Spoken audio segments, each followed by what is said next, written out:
So, here's the story of how I got into the music business. Probably a familiar story, definitely an obvious reason why probably most guys want to join a band.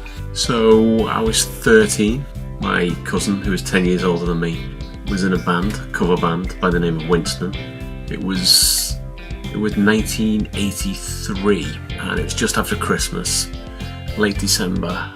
My uncle phoned and said, come along, come and see my cousin's band play.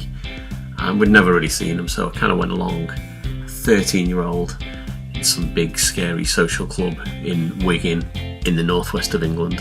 And we kind of went along, hung out with my cousin for a while before he went on stage. And he went on stage and played this sort of blistering set, some original songs, some covers, kind of a prog rock band, so it was good. He was lead guitarist and singer, so kind of the spotlight was on him. I remember one part of the show, he was playing a solo and he was on the shoulders of another member of the band playing the solo, and everyone was fucking loving it and screaming and stuff like that, and it was an awesome sort of set, and it was kind of like mind blown for me. And then after the gig, he kind of came to hang out with us and we were just sort of chatting, and it was like, wow, it's my cousin, he's cool, he's kind of like a rock star. And midway through chatting, some attractive young lady comes over, kind of interrupts a little bit, chats to my cousin, gives him a piece of paper, and then she fucks off. And 13-year-old me was like, did you know her? And he was like, nope. And I was like, what's on that piece of paper? And my cousin said her phone number, and then the penny dropped, and I was like, oh my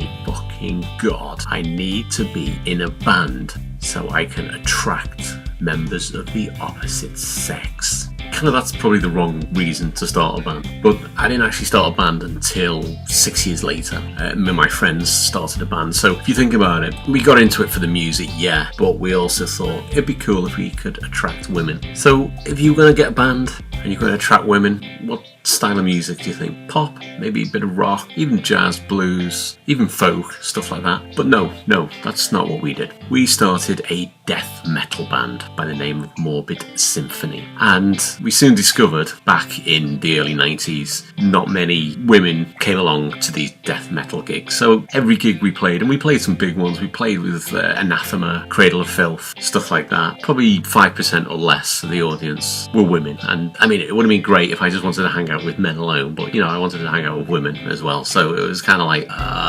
so you live and learn, don't you? It was a great band, don't get me wrong. Yeah, we should have started a pop band. It would have been wall-to-wall pussy, but hey, one of those things, isn't it? So that's how I really got into music, for the wrong reasons, or the right reasons. A postscript to that story, I said my cousin was 10 years older than me, and unfortunately he's not 10 years older than me now because he passed away some years ago, so that's a little bit depressing, really, isn't it? But can I still miss him? I don't really want to end this video on a downer, so let's do a postscript. One way I realised being in a death metal band to meet women were handing out flyers for the gigs. So we'd go to sort of rock clubs and pubs and stuff like that with all the flyers, and we'd be like, hey, you coming around to our gig, at the weekend, you want to come and see us, blah blah blah. And it was a great way to sort of introduce yourself to women, and knowing quite well most of them would not be asked coming along to see a hairy death metal band. But I did in fact meet my wife by handing out flyers, so that was the introduction I got. So I kind of did something right, I guess, there by